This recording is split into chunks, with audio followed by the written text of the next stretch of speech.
I just want to be real for a second at the top of this video. Sometimes I'm fully aware I don't have a lot of subscribers, and I like reviewing things that no one else is reviewing. I like continuing to do that. I know I could do clickbaity things, and I try to avoid doing clickbaity things.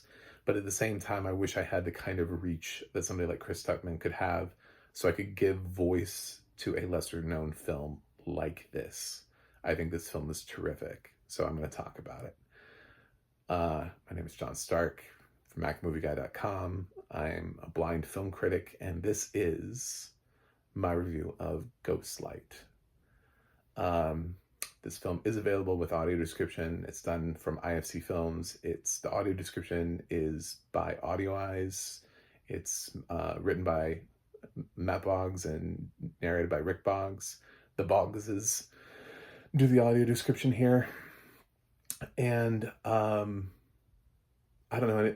This probably the most well-known cast member in this is Dolly De Leon. I'm trying to remember Keith Cutford. Like, I really want to remember this dude's name because he's absolutely going to be on my best actor list at the end of the year. I don't know who else is coming this year, but I think it's far more important to put somebody's name like that up there than to be like, ooh, Timothée Chalamet made a movie. Oh, look at so-and-so, like just like these actors that everybody knows. It's like this dude could benefit from having a lot of independent film nominations. A lot of these groups, if he doesn't get a film independent nomination, I'm going to be very disappointed. This film is excellent, and I talked to, I immediately after I watched it, posted on my social, and another film critic fan that I have on as a friend immediately responded and was like, yes, it's one of my favorite films of the year. It's like, why is no one talking about this film? Like, why has the publicity failed this film immensely? Ghostlight has 100% on Rotten Tomatoes right now, and I know people have their own feelings about Rotten Tomatoes. It's really hard, though, to get 100% on Rotten Tomatoes. So, at least at the time I'm reviewing this, it had 100% on Rotten Tomatoes. So, for my blind fans, I do have a purple hat on backwards. I have black sunglasses, and this is... I have a Batman shirt on. And this film, which is one of the year's best films, hands down, easily, is not perfect. It's an independent film, but it's the best kind. It's the film that you can see that it didn't have quite the budget. It didn't have quite the experienced cast behind it. It doesn't have... Dolly De Leon is the biggest name with the deepest base of and I mean, she kind of just popped with Triangle of Sadness. So there is no Meryl Streep here. This is not like Mass, where we got to watch the wonderful talents of 4 tremendous actors who have been working so hard over these years. It's like, you really don't know who these people are. And the idea that this director this is not some storied director who has fans constantly watching their stuff all over the internet and talking about their works and being like, oh my God, I really love this director. It doesn't have that. It's just a really great little independent film. And how do you get the word out about that? The only way you get the word out about that is through something like the Independent Spirit Awards, which could really bring some attention to this film, and through film critics who now subsist on trying to also get followers.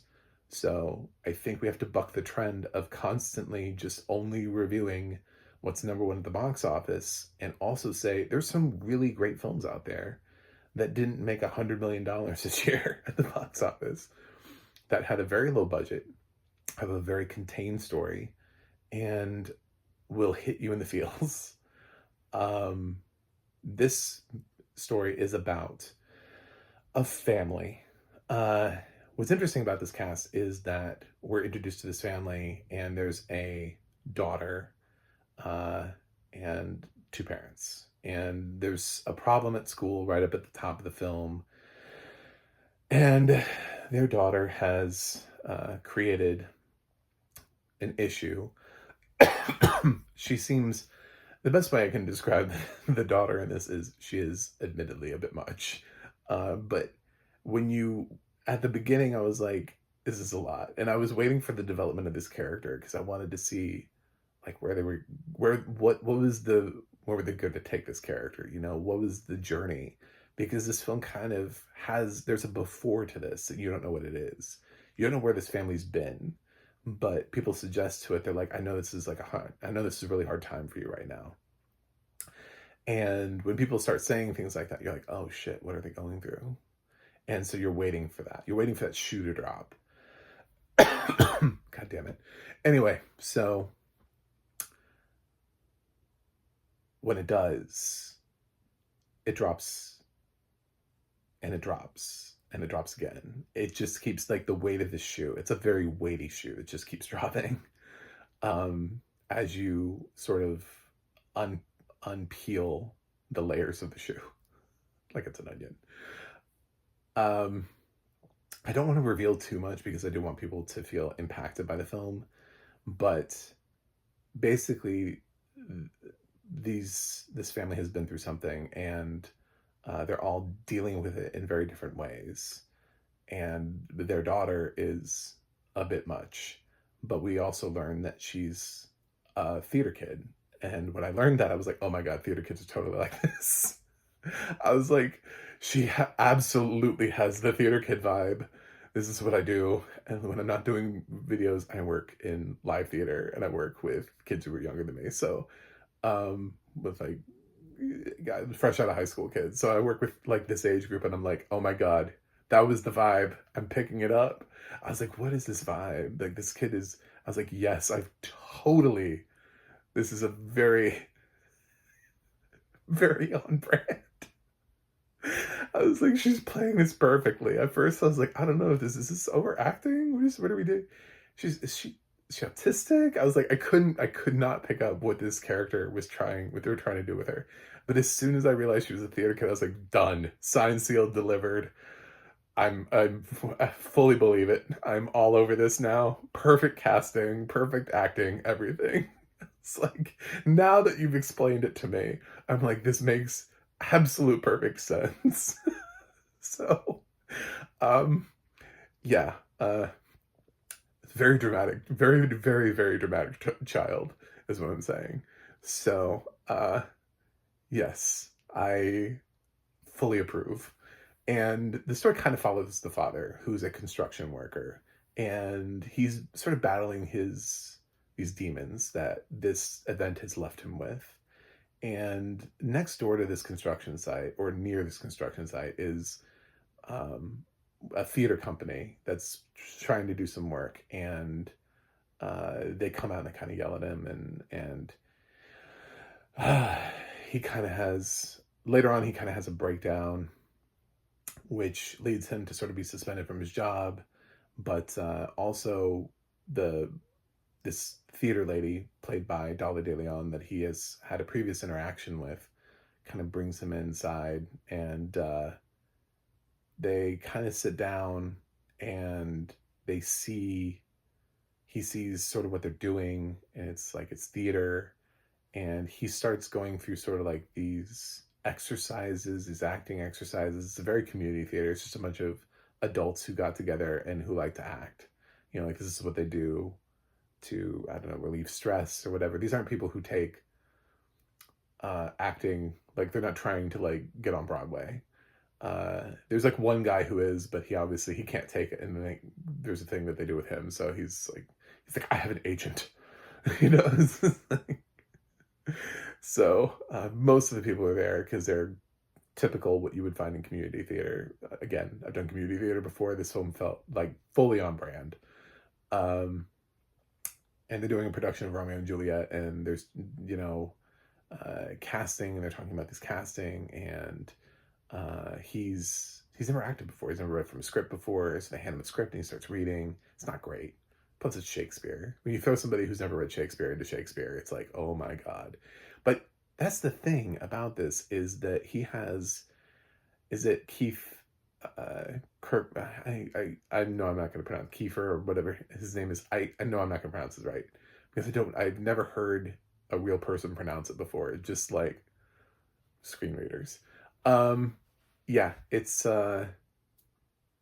is, he has to do both. He has to play this father, and then he also has to play what this father would be like starting out as an actor. So he's somebody who has to be an actor, but not a good one. You know, it's, which I feel like is always the tough thing, because it's like, how, as an actor, how, when you know how to read a line, how do you read a line to where it doesn't seem like you're intentionally overacting or bad acting, but you read it in the way that somebody might read dialogue for the first time. It's very nuanced. I thought he did a really nice job with it. And from there, they sort of build this story, and he doesn't even really, he's so, theater is so not his thing. He actually doesn't even know what Romeo and Juliet is, which seems shocking. But when you think about a guy who works in construction, he probably doesn't have a college education. I hate to stereotype that, but it doesn't talk about one. It doesn't talk about, like, when I was in college, they didn't teach me. So he just somehow has made it through life without that knowledge. But his daughter's really into theater, and so he's able to go up to her and ask her these questions about Romeo and Juliet. She initially doesn't pick up on it. He's trying to hide the fact that he's doing this theater thing. He doesn't really want anybody to know. He feels kind of like ashamed by it. Like, it's this, but it seems to be helping him emotionally work through some stuff. And it it ends up drawing a parallel to his life in a way that allows him to sort of cathartically work through a lot of things that he needs to work out. And as the film progresses, it then offers his daughter the opportunity to do the same thing, and his wife also sort of, they all cathartically work through this situation that their family has experienced through theater. I think it's a beautiful movie. It's very challenging, and it has subject matter that would trigger people. But I just don't think anybody's talking about it, and I want to make sure that I unequivocally say that this is one of the best films of the year, if not the best film of the year. I don't know what else is going to come out this year, so I'm trying to just stay measured and say one of the best films of the year. I am very high on this, but I realize that we try to save some titans for the latter half of the year. Although last year we did have, our winner was Oppenheimer, which opened in July, and it's August, so I may have already seen the best film of the year. And the year before that was Everything Everywhere All at Once, which opened in March, April. So yeah, later half of the year has not been triumphing at this could very well be the best film of the year. But IFC is awful at campaigning. They were unable to get that Blackberry nomination last year for supporting actor, even though it had one hell of a grassroots campaign. I'd love to get some sort of a grassroots campaign for this. I would love to see Ghostlight show up at the Independent Spirit Awards, at the Gotham Awards. Like, please, any independent group that can nominate this, critics groups, anything. And I'm going to vote for this all over the place. I'm a member of multiple critics groups. I can tell you, there's no way Ghostlight makes it through without me nominating it somewhere.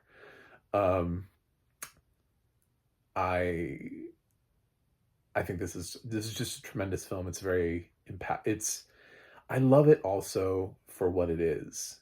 And I love the fact also that it isn't perfect in that perfect way where you get that Hollywood shine to it. It's why we have Sundance. You know what I'm saying? It's why we have these film festivals, so that a lesser known filmmaker can get together a group of actors who we don't know very well and make a small film that's contained, that maybe is really about like the human experience, and connect with an audience.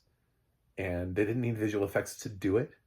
They didn't need all that extra pizzazz. They just needed the right script, the right actors, and a director who understood what it was that they were doing. And I think that's told here.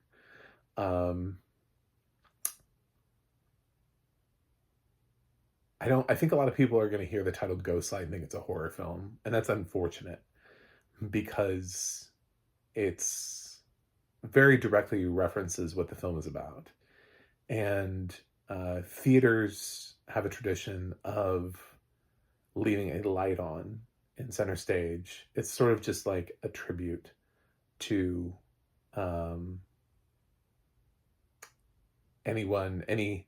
it's literally like a ghost light. I mean, like, it is exactly what it says it is. I think only Murders in the Building tackled the ghost light. It's there in sort of like an in memoriam type of thing, to keep the ghosts of the theater, anybody, the actors of years past, for the hallowed halls of the theater. And that's that reference. It's not a horror film. So please watch it. The audio description on this is fine. I know people have like thoughts on the company. I know people who don't like audio eyes. I thought this was well done audio description. I don't have a problem with it. And I just really love the movie. And I just want to say that. I don't even really want to like dive into the audio description here. I just want this to be like a celebration of the movie. I think the audio description is well done enough that you will enjoy the movie. So please watch Ghostlight. Please tell your friends about Ghostlight if you like it. And let me know in the comments if you've seen it and if you like it. But this is a really easy grade for me. I'm giving Ghostlight an A.